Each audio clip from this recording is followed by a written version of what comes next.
কত টাকা?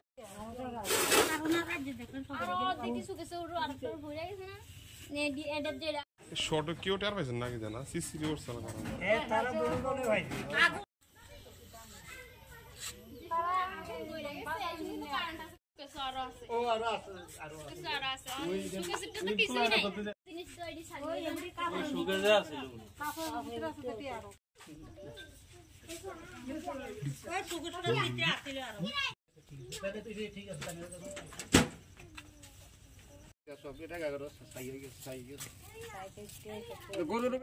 স্যার আমার নাম হচ্ছে আলী নিয়াজ।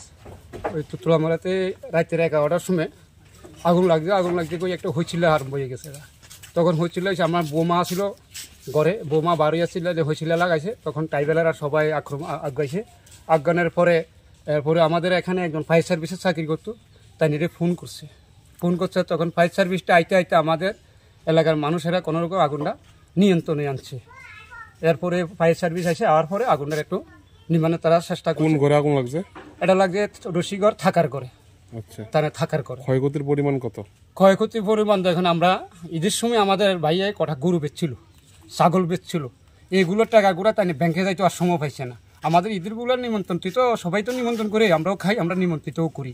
তো নিমন্ত্রিত তাই গেছে প্রথম ছোটো ছেলের বাড়িতে নিমন্ত্রণ খেয়ে আইয়া এরপর বাড়িতে আইসে, বাড়িতে আয়ার পরে বড় ছেলের বিয়ে নিমন্ত্রণ করছে, আমরা আমার বাড়িতেও আইয়া এখানে আইয়া বেশি দেরি করছে না, আবার শালগড়া গেছে নিমন্ত্রণ খাইতো। গতকালকে কই আছিল? শালগড়াতেই আছিল। কার ঘরে লাগছে আগুনটা? আগুনটা লাগছে জলাল মিয়ার ঘরেতে। আচ্ছা, কত লাখ টাকা ক্ষতি হয়েছে টাকা? তাই না অনুমানিক লাখ 3 টাকা মতন খরচা খরচ হয়ে টাকা পুরা গেছে। নগদ 80,000 টাকার মতন পুরা গেছে। ঘরের জিনিসপত্র ক্ষয়ক্ষতি হয়েছে। আচ্ছা, ফায়ার সার্ভিস আইছিল? কয়টা ফায়ার সার্ভিস আইছে? একটা ফায়ার সার্ভিস। এলাকাটার কি নাম? এলাকাটা টাপরাদুম, উত্তর তুলামুড়া টাপরাদুম।